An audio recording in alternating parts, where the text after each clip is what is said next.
Eu aprendi tudo com o Edésio, né? Desde disciplina, que para mim sempre foi uma grande dificuldade. O Edésio cobrava da gente uma disciplina radical. Nós tínhamos reunião todos os dias, às 8 horas da manhã, toda sexta-feira, das 8 ao meio-dia, e uma vez por mês no final de semana. Isso para mim era o caos, mas eu entendia que era necessário. A gente trabalhou junto numa época muito difícil e esse rigor dele fazia parte do sucesso do próprio escritório e do movimento sindical, do movimento que era assessorado. Então, isso para mim era uma parte difícil. Trabalhar ali era um desafio, né? Não só do ponto de vista jurídico, porque nós enfrentávamos muita resistência dos próprios juízes, era muito difícil trabalhar. Eu me lembro que logo na fundação do PT, nós vimos trabalhar com a estrelinha do PT e alguns juízes exigiam que a gente tirasse a estrelinha ou saísse da sala de audiência para fazer audiência. E a gente nunca tirou a estrelinha. A gente pegava brigas homéricas ali, sempre apoiado pelo Edésio, sempre, sempre. Ele, com a gente que tinha entrado ali, nós éramos muito jovens, eu tinha 20 anos, ele sempre nos apoiou muito, e isso era importante. Nós éramos em duas mulheres, a Clair, que já fazia parte do escritório, era sócia, e eu como estagiários, o resto era todo de homens. E ele não fazia a menor diferença, éramos todos iguais e cumprindo as mesmas funções. Eu me lembro que uma vez, durante uma reunião dessa de final de semana, tocou o telefone dele, como acontecia muitas vezes, e era uma associação de moradores que estava chamando porque a polícia havia cercado essa associação para retirá-los dali. E ele olhou para mim e disse: Miriam, vai! Era um susto, porque eu não sabia nem onde ficava o bairro, ia sozinha, não tinha ninguém que ia junto. Mas imagina, a gente não ousava reclamar ou discordar de uma decisão dele, de uma orientação dele. E foi muito bacana, eu acho que isso me firmou enquanto, desde do meu perfil político, do meu perfil profissional, da resistência, como pessoa, eu acho que foi fundamental na minha formação, né? Era duro, não era fácil. Nesse episódio eu me lembro assim que por muito poucos, todos nós não apanhamos muito da polícia. Foi nossa sorte que a imprensa chegou, senão teríamos apanhado muito. O Edésio sempre foi um cara muito legal. Ele era duro, né? Mas coisa que a época exigia. Mas ele sempre foi muito legal. E ele conversava com a gente, nós éramos jovens, não tínhamos experiência em nada, mas ele conversava muito com a gente. Ele sempre foi muito culto, então ele sempre dividiu essa cultura, era bacana. E resistência, resistência. Ele sempre foi um revolucionário, sempre foi.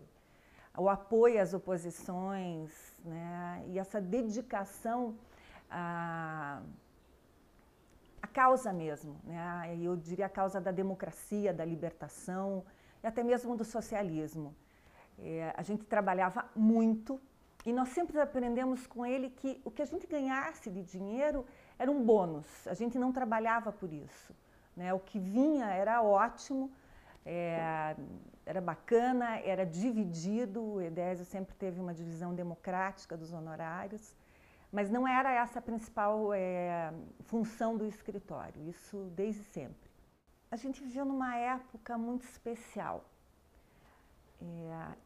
Nós somos formados durante um recrudescimento muito grande da ditadura. Então, fazer greve era uma declaração de guerra. Hoje, embora não faça tanto tempo assim, a gente não consegue nem mesmo nós que passamos por isso, é difícil lembrar como foi. Eu, quando me lembro, quando vejo algumas fotos, eu choro, porque foi muito difícil. O que o Edésio me ensinou, eu tenho para sempre, né? Eu não perco essa característica de dar apoio aos sindicatos, de ter uma forma de enfrentamento mais radical. Eu acho que eu tenho um jeito mais radical de tratar as coisas, de ser, até as pessoas fazem piada com isso, mas vem do Edésio.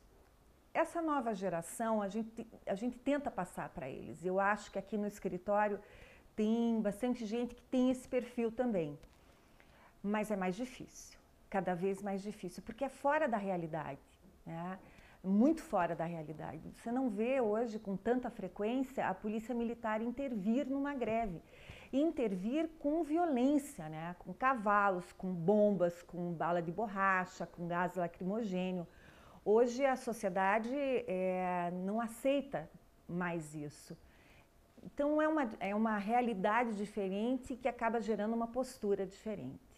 Olha, eu vim para o escritório numa situação assim, o Edésio ele era tolerante, porque eu fazia faculdade de manhã, fazia estágio à tarde e à noite eu fazia um curso de teatro no Teatro Guaíra e era um curso maravilhoso, era uma época assim que esse curso tinha muito apoio, vinham profissionais de fora do país para dar aula, era muito bacana. E um dia, atravessando ali onde a gente tinha o escritório, a Marechal com a 15, o Edésio junto comigo, me disse assim: Miriam, você quer ser atriz ou você quer ser minha sócia? Uau! Foi um choque, assim. Muito menos porque eu tinha que desistir, não dava para fazer as duas coisas, mas mais pelo convite. Era o escritório mesmo do sul do país, era um escritório muito reconhecido. O Edésio era um ícone para todo mundo que trabalhava contra aquela ditadura que tinha, enfim. Então foi um começo muito bacana e durante toda a nossa convivência foi bom. Eu gostei muito, foi muito legal. Eu não tenho nada a dizer, naquele período eu me arrependi. Não existe isso. A relação, eu acho que continua a mesma, de muito respeito e muito carinho, muito carinho. Claro que o contato diário se perde, porque cada um toma o seu rumo profissional e a vida da gente engole a gente, né? E você acaba desperdiçando tempo com outras coisas e não dedicando mais a essas amizades mais importantes. Mas não muda. Não muda, não vai mudar nunca. Assim, o carinho que eu tenho pelo Edésio, a gratidão que eu tenho pelo Edésio, o respeito, isso não vai mudar nunca. Ele me assustava, o Edésio, ele me assustava, eu tinha um temor reverencial pelo Edésio. E ele tinha mesmo uma cara sisuda, mas ele era muito boa gente, nossa, ele era acessível, então essa coisa era muito carismática nele, porque apesar dele ter aquela cara sisuda, meio assim, Fidel Castro, quando você chegava perto e tinha uma conversa com ele, ele era amável, ele era uma criatura acessível, bacana, enfim, mas ele me assustava. O Edésio tem um lugar na história. Ele tem um lugar na história desse país, ele tem um lugar na história do direito do trabalho, dos trabalhadores. Ele tem um lugar na minha história pessoal e profissional e no meu coração, no meu respeito. Eu acho muito bacana comemorar esse tanto de tempo que ele tem de advocacia, de resistência, de militância. Eu fico muito feliz de ter feito parte disso e de poder dizer, de contar algumas coisas dele, bacana. Eu queria lembrar uma coisa, um episódio dele que era muito engraçado, assim, o nosso herói. Uma vez eu me lembro que o Ângelo Vagnoni era candidato a vereador. E na época era proibido colar cartazes. E a gente fazia isso de madrugada, porque era o que dava para fazer. O próprio Ângelo pegava lá, ia ajudar, dirigia aquele fusquinha dele, levava 2 pessoas e tal. E uma vez a Polícia Federal prendeu o Ângelo e mais acho que 2 ou 3 pessoas que estavam com ele. Aí eu recebi um telefonema e fui para para a delegacia ali da Polícia Federal. Eu era também ainda muito jovem e eu não me lembro o nome do delegado, mas ele era uma fera, ele era muito violento e violento na forma de tratar. Eu me lembro que era uma mesa, não tinha cadeira para quem estava conversando com ele, tinha só a cadeira dele e ele era muito irônico, muito cínico e tratava muito mal e estava difícil de fazer essa liberação. De repente aparece o Aidésio, né? Chegou a cavalaria, chegou o super-herói. Aí ele chegou, foi lá, enfrentou o delegado e tal, tratou de igual para igual e quando nós vimos estava todo mundo solto. Muito legal isso.